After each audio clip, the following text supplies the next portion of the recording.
Everyone, welcome back to GK today. मेरा नाम है नुज़हत सना और इस वीडियो में हम कवर करेंगे current affairs. But before that, if you are looking for the English version of this particular video, you can refer to our new channel GK today 2.0। The link has been given in the description box, you can refer to it from there. इसके अलावा जो भी हमारे Hindi students हैं उनको मैं बता दूं कि ये questions GK today Android application में चल रही हमारी डेली 20 MCQ सीरीज 2022 से लिए गए हैं।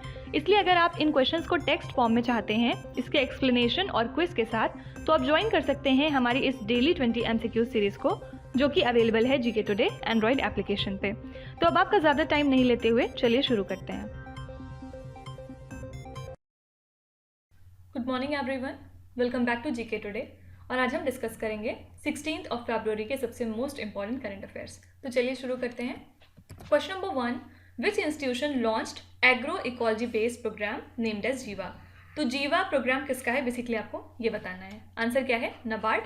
नाबार्ड का फुल फॉर्म क्या होता है, the national bank for agriculture and rural development. ठीक है, तो किस पर्पज़ के लिए है ये पर्टिकुलर प्रोग्राम, आंसर है नेचुरल फार्मिंग। ठीक है, तो नाबार्ड का वाटरशेड और वादी प्रोग्राम है जिसको कि प्रमोट किया जाएगा टोटल 11 स्टेट्स में, जो कि कवर करते हैं 5 एग्रो इकोलॉजिकल जोन्स। ठीक है, देखिए इसके अलावा हमने देखा था कि काजू वैली वेटलैंड, जो कि कहाँ पे है, विल्लापुरम डिस्ट्रिक्ट में तमिलनाडु के, इसको हाल ही में डिक्लेयर किया गया है इंडिया का 16th बर्ड सेंचुरी। ठीक है, और ये जो काजू वैली वेटलैंड है, ये याद रखिएगा 2nd largest brackish water lake है साउथ इंडिया की। ठीक है, फर्स्ट कौन सी है, पुलिकट लेक।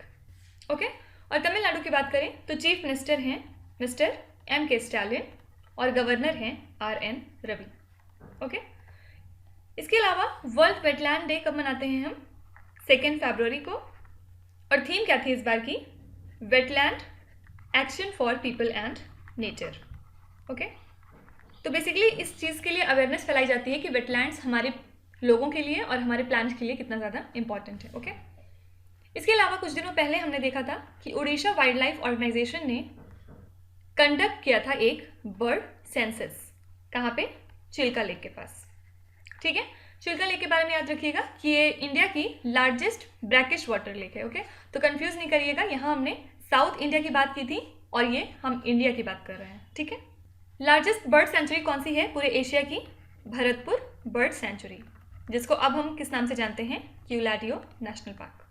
ठीक है, देखिए इसके अलावा हम कुछ दिनों से देख रहे हैं कि ड्रोन्स कितना ज़्यादा पॉपुलर हो रहा है और गवर्नमेंट ऑफ इंडिया कितनी कोशिश कर रही है ड्रोन्स को ज़्यादा से ज़्यादा एग्रीकल्चर फील्ड में इम्प्लीमेंट करने की। ठीक है, तो हाल ही में ministry of agriculture and farmer welfare ने अमेंड किया है सब मिशन ऑन एग्रीकल्चरल मैकेनाइजेशन की गाइडलाइंस को। ठीक है, इसके अंदर में क्या है, जो भी फार्मर प्रोड्यूसर ऑर्गेनाइजेशंस हैं उनको 75% तक का ग्रांट दिया जाएगा अगर वो ड्रोन्स को डेमोन्स्ट्रेशन पर्पस के लिए खरीदते हैं तो। ठीक है, साथ ही साथ 6,000 रुपये पर हेक्टेयर के हिसाब से उन एजेंसीज को प्रोवाइड किया जाएगा जो ड्रोन्स को डेमोन्स्ट्रेशन पर्पस के लिए यूज़ करती हैं। ठीक है, तो ड्रोन्स क्यों इंपॉर्टेंट है, क्योंकि ड्रोन्स की हेल्प से हम पेस्टिसाइड को बहुत अच्छे से अप्लाई कर सकते हैं फील्ड्स में, साथ ही साथ जो क्रॉप न्यूट्रिएंट्स दिए जाते हैं या फिर जो सॉइल न्यूट्रिएंट्स हैं उनको भी अच्छे से ड्रोन्स के थ्रू डाला जा सकता है फील्ड के अंदर। ठीक है, इसीलिए हमारी गवर्नमेंट बहुत कोशिश कर रही है कि ड्रोन्स को ज़्यादा से ज़्यादा एग्रीकल्चर में लेके आएँ। Okay, question number 2, which body regulates the stock exchanges in India. बहुत ईजी क्वेश्चन है आई थिंक। आंसर क्या है, SEBI, securities and exchanges board of India. ठीक है, तो क्यों न्यूज़ में था ये, क्योंकि हाल ही में सेबी ने पेनलाइज किया है नेशनल स्टॉक एक्सचेंज को, इसके फॉर्मर CEOs को, कौन कौन है, चित्रा रामकृष्णा और रवि नारायण को। क्यों, क्योंकि इनके कुछ गवर्नेंस लेप्सेस थे चीफ ऑपरेटिंग ऑफिसर मिस्टर आनंद सुब्रमण्यम को हायर करने में। ठीक है, और सेबी की बात करें तो एक रेगुलेटरी अथॉरिटी है इंडिया की, और सेबी की बात करें तो ये स्टैब्लिश हुआ था अंडर सेबी एक्ट ऑफ 1992 और ये प्रिंसिपल रेगुलेटर है for stock exchanges in India.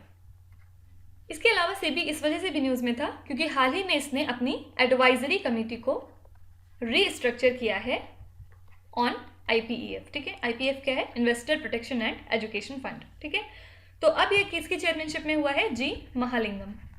Actually ये जो कमेटी है इसको सेबी ने इस्टेब्लिश किया था ताकि जो इन्वेस्टर प्रोटेक्शन और एजुकेशन फंड का पैसा होता है उसको बेटर तरीके से यूटिलाइज किया जाए, ठीक है। अर्लियर इसको कौन हेड करता था पहले? अब्राहम कोशिया, जो कि फॉर्मर प्रोफेसर हैं IIM अहमदाबाद के, ओके। इसके अलावा याद रखिएगा अक्टूबर मंथ में हमने देखा था कि सेबी ने पहली बार एक गवर्नमेंट ओन्ड कंपनी को not fit and proper declare किया है। इस कंपनी का नाम क्या था? PEC limited. और क्यों किया था? क्योंकि ये इलीगल ट्रेड करते हुए पाई गई थी बिटवीन 2010 एंड 2013, ठीक है। तो इंपॉर्टेंट बात क्या है कि पहली बार सेबी ने किसी गवर्नमेंट ओन्ड कंपनी को not fit and proper declare किया था, ओके।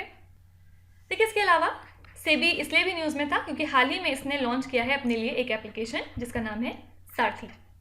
तो बहुत सारे इंडिविजुअल इन्वेस्टर्स हैं आप मार्केट में जो कि फ़ोन के थ्रू ट्रेडिंग करते हैं और उनको कोई भी नॉलेज नहीं होता है, तो उनको मार्केट के बारे में अच्छे से अच्छी नॉलेज प्रोवाइड करने के लिए इस एप्लीकेशन को डेवलप किया गया है, ठीक है।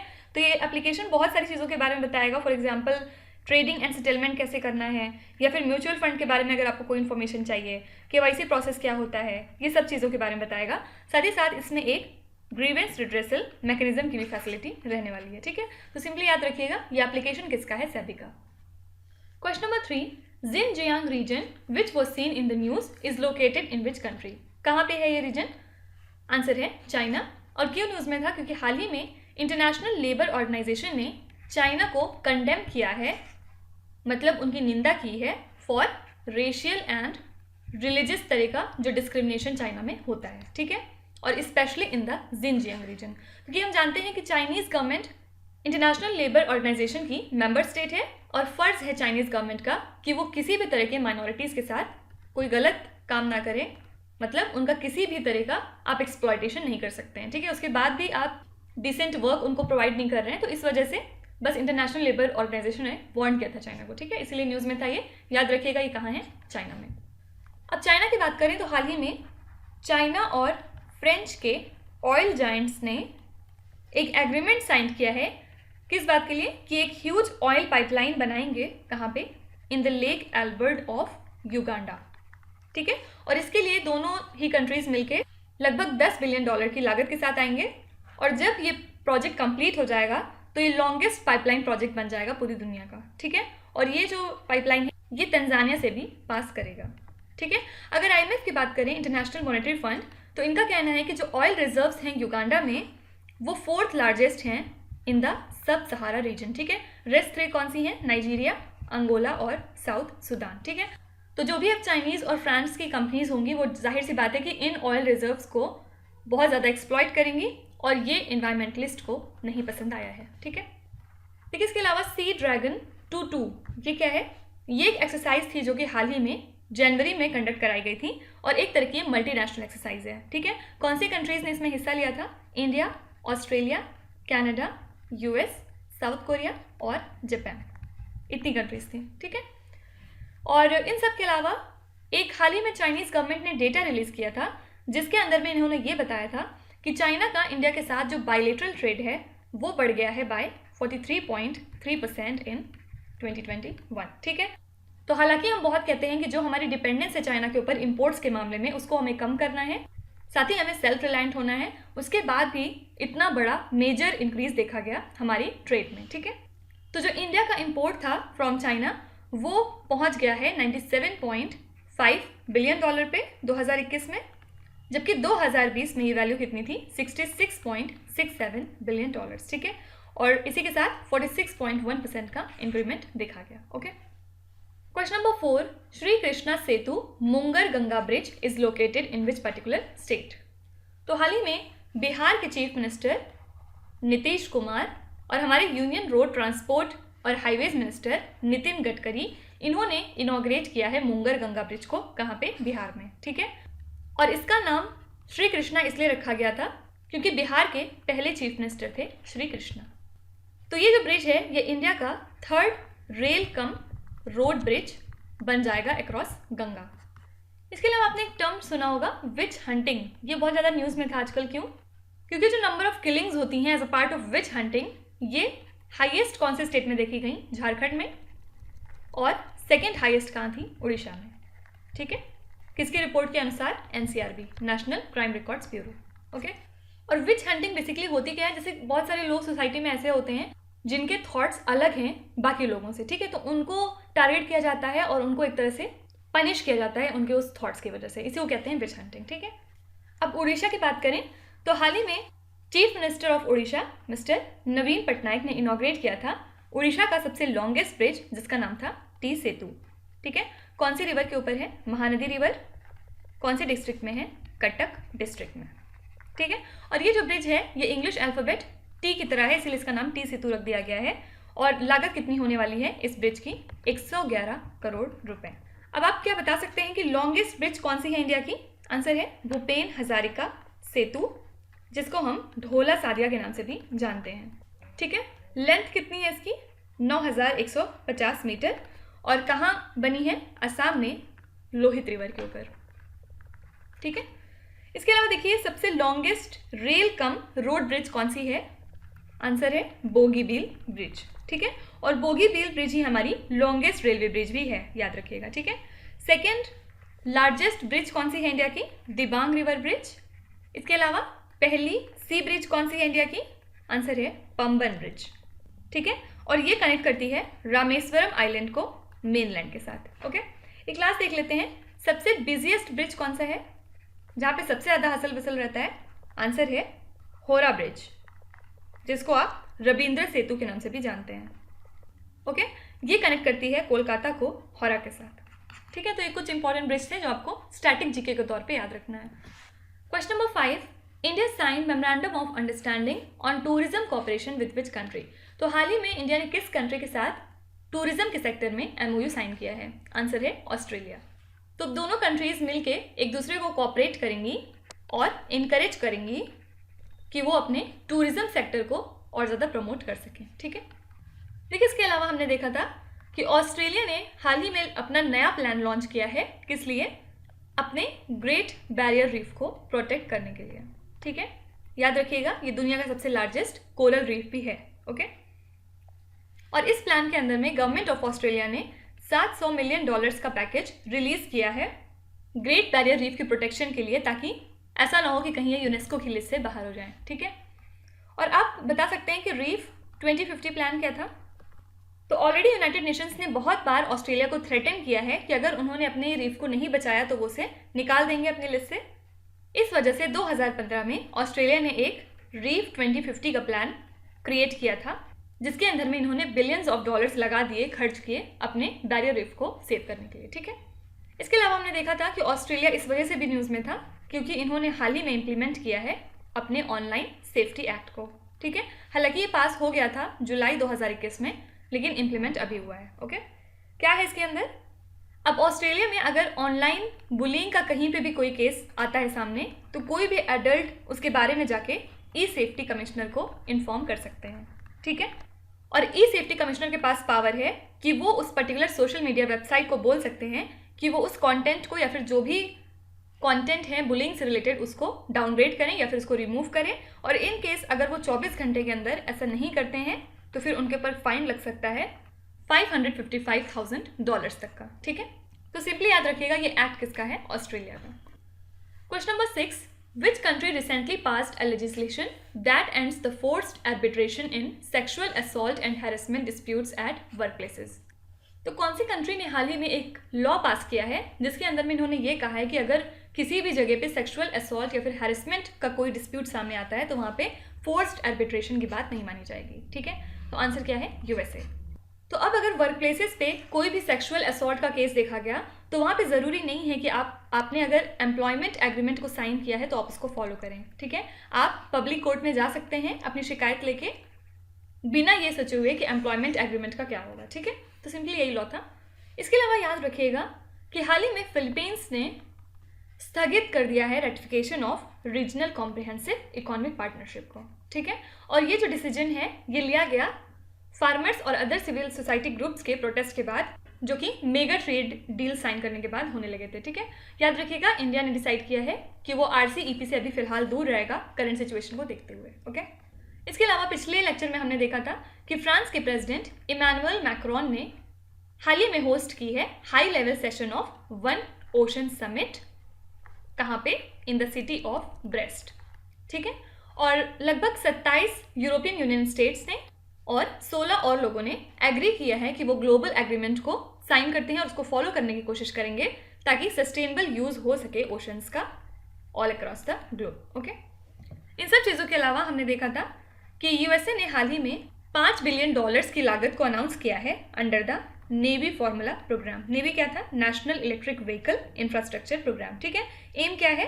वहाँ पे national electric vehicle charging networks ज़्यादा से ज़्यादा बनाना, और ये जो पैसा है $5 बिलियन ये यूज़ किया जाएगा इलेक्ट्रिक व्हीकल चार्जिंग स्टेशंस को डेवलप करने में यूएसए के अंदर। Okay, question number 7, Which country has recorded the most deforestation ever in the Amazon rainforest in January 2022? तो कौन सी कंट्री है जहां पे सबसे ज्यादा डिफॉरेस्टेशन देखा गया अमेजोन रेन फॉरेस्ट के अंदर? आंसर है ब्राजील। तो जो डिफॉरेस्टेशन था ब्राजील के अमेजोन में वो लगभग 430 स्क्वायर किलोमीटर तक था, और ये जो डेटा है ये 5 गुना ज़्यादा है अगर हम जनवरी 2021 से कंपेयर करें तो। ठीक है, देखिए इसके अलावा इकोनॉमिक इंटेलिजेंस यूनिट ने हाल ही में रिलीज़ किया है अपना डेमोक्रेटिक इंडेक्स रिपोर्ट। ठीक है, मतलब कौन सी कंट्री में कितनी डेमोक्रेसी पाई गई है। तो इसमें इंडिया की रैंक कितनी थी? 46। और टॉप 5 कंट्रीज़ कौन सी हैं? सबसे पहले था नॉर्वे, मतलब नॉर्वे ने इस लिस्ट को टॉप किया है। इसके बाद था न्यूजीलैंड, फिर इसके बाद फिनलैंड, 4th प्लेस पे था स्वीडन, और 5th था आइसलैंड। ठीक है, तो ये टॉप 5 कंट्रीज़ हैं जो आपको याद रखनी है। इसके अलावा इंडिया ने हाईएस्ट प्लेस अपना स्कोर किया है Salesforce global digital skill index में। ये एक तरह का इंडेक्स होता है जिसमें कि ये देखा जाता है कि किसी भी कंट्री के जो सिटीजन्स हैं, जो वहाँ के लोग हैं, वो कितना ज़्यादा अपने आप को प्रिपेयर करते हैं डिजिटल स्किल को सीखने के लिए। ठीक है, तो इस रैंकिंग में इंडिया टॉप पे था। ओके, इसके अलावा पिछले दिनों हमने देखा था कि ministry of environment, forest and climate change ने अपनी रिपोर्ट रिलीज़ की थी जिसका नाम था स्टेट ऑफ फॉरेस्ट रिपोर्ट 2021। ठीक है, इसमें इन्होंने ये बताया था कि जो फॉरेस्ट कवर है इंडिया का उसमें लगातार ग्रोथ हो रही है। साथ ही साथ तेलंगाना ऐसा स्टेट था जिसने सबसे ज़्यादा इंक्रीज़ किया अपने फॉरेस्ट कवर में सारे स्टेट्स के अमंग। ठीक है, इसके बाद सेकेंड प्लेस पे था आंध्र प्रदेश और फिर उड़ीसा। याद रखिएगा कि जो नॉर्थ ईस्टर्न स्टेट्स हैं बेसिकली उन्होंने कोई भी इंक्रीमेंट अपना शो नहीं किया।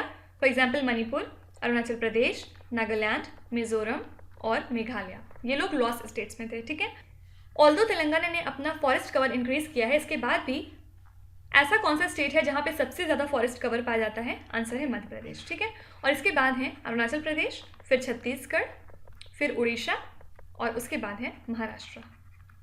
ठीक है, तो ये याद रखिएगा। Question number 8, smile is a central sector scheme launched by which union ministry? सबसे पहले स्माइल का फुल फॉर्म क्या होता है? Support for marginalised individuals for livelihood and enterprise. क्या होता है? फिर से सुनिए, support for marginalised individuals for livelihood and enterprise. ठीक है, तो ये जो स्कीम है ये किसके अंदर में आती है? Ministry of social justice and empowerment. तो एक तरह की अम्ब्रेला स्कीम है जिसमें वेलफेयर मेजर्स लिए जाते हैं ट्रांसजेंडर कम्युनिटी के लिए और उन लोगों के लिए जो कि बेगिंग में होते हैं। तो मिनिस्ट्री ने एलोकेट किया है 365 करोड़ रुपीज़ कब से कब तक के लिए इस स्कीम में? 2021-22 से 2025-26 तक के लिए। ठीक है, इसके अलावा देखिए जो फिनेंस मिनिस्टर है हमारी निर्मला सीतारमन, इन्होंने हाल ही में लॉन्च किया है पहला colour souvenir coin on Panchatantra. कब किया था इन्होंने? 17वें foundation day of security printing and minting corporation of India limited के। ठीक है, और ये क्या है? ये जो security printing and minting corporation of India limited है, ये एक तरह की गवर्नमेंट प्रिंटिंग और मिंटिंग एजेंसी है और ये फंक्शन करती है under ministry of finance. Okay, इसके अलावा हाल ही में सिविल एविएशन मिनिस्ट्री ने ड्रोन पायलट लाइसेंस को स्क्रैप कर दिया है, मतलब इसको ख़त्म कर दिया है। और ये एक तरह का लाइसेंस हुआ करता था to operate drones in the country, लेकिन अब ऐसा कोई भी लाइसेंस नहीं चाहिए, सिर्फ आरपीसी सफिशिएंट होगा to operate drones in India. ठीक है, आरपीसी क्या है? Remote pilot certificate. और याद रखिएगा डिजिटल स्काई एक सिंगल विंडो है जिसके through DGCA approved drone school provide करते हैं रिमोट पायलट सर्टिफिकेट। ठीक है, तो सिंपली पूछा जा सकता है डिजिटल स्काई प्लेटफॉर्म कौन सी मिनिस्ट्री से एसोसिएटेड है? आंसर है civil aviation. Question number 9, which space agency has released the first visible light images of the surface of Venus from space? तो कौन सी ऐसी स्पेस एजेंसी है जिसने हाल ही में पहली विजिबल लाइट इमेज शेयर की या रिलीज की वीनस के सरफेस की? आंसर है नासा। तो नासा का पार्कर सोलर प्रोब, जो कि इसके पहले भी न्यूज़ में था, उसने कैप्चर की है पहली visible light image of surface of Venus, ठीक है। और इसके लिए पार्कर ने यूज़ किया विस्पर, ये क्या है, वाइट फील्ड इमेजर, ताकि जो वीनस का नाइट साइड का इंटायर एरिया है उसको वेवलेंथ में कन्वर्ट किया जाए विजिबल स्पेक्ट्रम के और इंफ्रारेड रीजन में, ठीक है। एक्चुअली वीनस का जो सरफेस है वहाँ पे बहुत ज़्यादा थिक क्लाउड्स का गुबार होता है, इस वजह से उसकी इमेजेस यूजुअली साफ से नहीं आ पाती हैं, ठीक है। देखिए इसके अलावा NROL-87 मिशन, ये किसका है? ये हाल ही में स्पेस एक्स ने लॉन्च किया है और इसके अंदर में जो स्पेस एक्स है, इन्होंने स्पाई सैटेलाइट एक लॉन्च किया है US मिलिट्री के ऊपर, ठीक है। ये किसके थ्रू गया था? Through the falcon 9 rocket. याद रखिएगा ये second of the 3 planned launches हैं अंडर दिस मिशन, ओके। तो सिंपली याद रखिएगा ये मिशन किसका है? स्पेस एक्स का। इसके अलावा हमने देखा था कि कुछ दिनों पहले नासा ने ये अनाउंस किया था कि इंटरनेशनल स्पेस स्टेशन को बंद कर दिया जाएगा 2031 तक, ठीक है। और 2031 में ये जो स्पेस क्राफ्ट है ये फॉल आउट हो जाएगा अपनी ऑर्बिट से और ये एंटर हो जाएगा into the south Pacific ocean, okay. तो अब जो भी ऑपरेशंस हैं ISS के, वो इवेंचुअली ट्रांजिशन कर दिए जाएंगे to the commercial low earth orbit destinations, okay. इसके अलावा एटलस क्या है? ये एक नासा का फंडेड प्रोजेक्ट है या फिर आप सिस्टम कह सकते हैं। ये एक पहला ऐसा सर्वे है जो कि केपेबल है पूरे के पूरे इंटायर डार्क स्काई में नियर अर्थ ऑर्बिट्स को डिटेक्ट करने में, ठीक है। तो सिंपली आप कह सकते हैं कि जो एटलस है ये एक तरह का एस्ट्रॉइड डिटेक्शन सिस्टम है, ठीक है। तो एक तरह से एटलस जो है बहुत इंपॉर्टेंट बन गया है नासा के लिए to find, track and monitor the asteroids. आपको एटलस का फुल फॉर्म कमेंट्स में लिखना है, मैंने बहुत बार आपको बताया है, ठीक है। लास्ट क्वेश्चन देखते हैं, when is the world radio day observed every year? कब मनाते हैं वर्ल्ड रेडियो डे? 13 फरवरी को। एम क्या है? To highlight the importance of radio. देखिए इसके अलावा इंडियन नेशनल वुमेन्स डे हर साल मनाया जाता है 13 फरवरी को। क्यों? क्योंकि इस दिन बर्थ एनिवर्सरी होती है सरोजनी नायडू की। इनको और क्या कहा जाता है? नाइटिंगेल ऑफ इंडिया या फिर भरत कोकिला, ठीक है। और सरोजनी नायडू की बात करें तो ये पहली वुमेन गवर्नर हैं उत्तर प्रदेश की, साथ ही साथ ये पहली वुमेन हैं जिनको प्रेसिडेंट बनाया गया था इंडियन नेशनल कांग्रेस का, ठीक है। इसके अलावा international day of women and girls in science, ये कब मनाते हैं हम? 11 फरवरी को, ठीक है। क्या बता सकते हैं कि थीम क्या थी इस साल की? अगर आपको याद है तो आप कमेंट्स में लिखिए। इसके अलावा नेशनल वोटर्स डे हम हर साल मनाते हैं 25 जनवरी को, ताकि लोगों को वोट के बारे में इनकरेज किया जाए इलेक्टोरल प्रोसेस में पार्टिसिपेट करने के लिए, ठीक है। और इस साल की थीम क्या थी? Making elections inclusive, accessible and participative, ठीक है। आपको कमेंट से बताना है कि इंटरनेशनल वुमेन्स डे हम कब मनाते हैं। तो अब आ जाते हैं आपके क्विज पे। ये 5 क्वेश्चन हैं जिनको आपको ध्यान से पढ़ना है और इसका जवाब कमेंट्स में लिखना है। तो यहाँ पे वीडियो को पॉज करिए, एक एक करके ध्यान से क्वेश्चंस को पढ़िए, जो भी आपको आते हैं इसका जवाब आप कमेंट्स में लिखिए, ठीक है। और जो नहीं आते कोई भी बात नहीं, विथ टाइम आपका स्कोर डेफिनेटली इंप्रूव करेगा। So that's it for today. I hope you have like the session. आपको आज का सेशन कैसा लगा ज़रूर बताइएगा कमेंट्स में। साथ ही साथ आपका कोई भी रिव्यू है, फीडबैक है या फिर सजेशन है तो वो भी आप हमें बता सकते हैं। हमें जानकर खुशी होगी और हम पूरी कोशिश करेंगे उसको इम्प्लीमेंट करने की।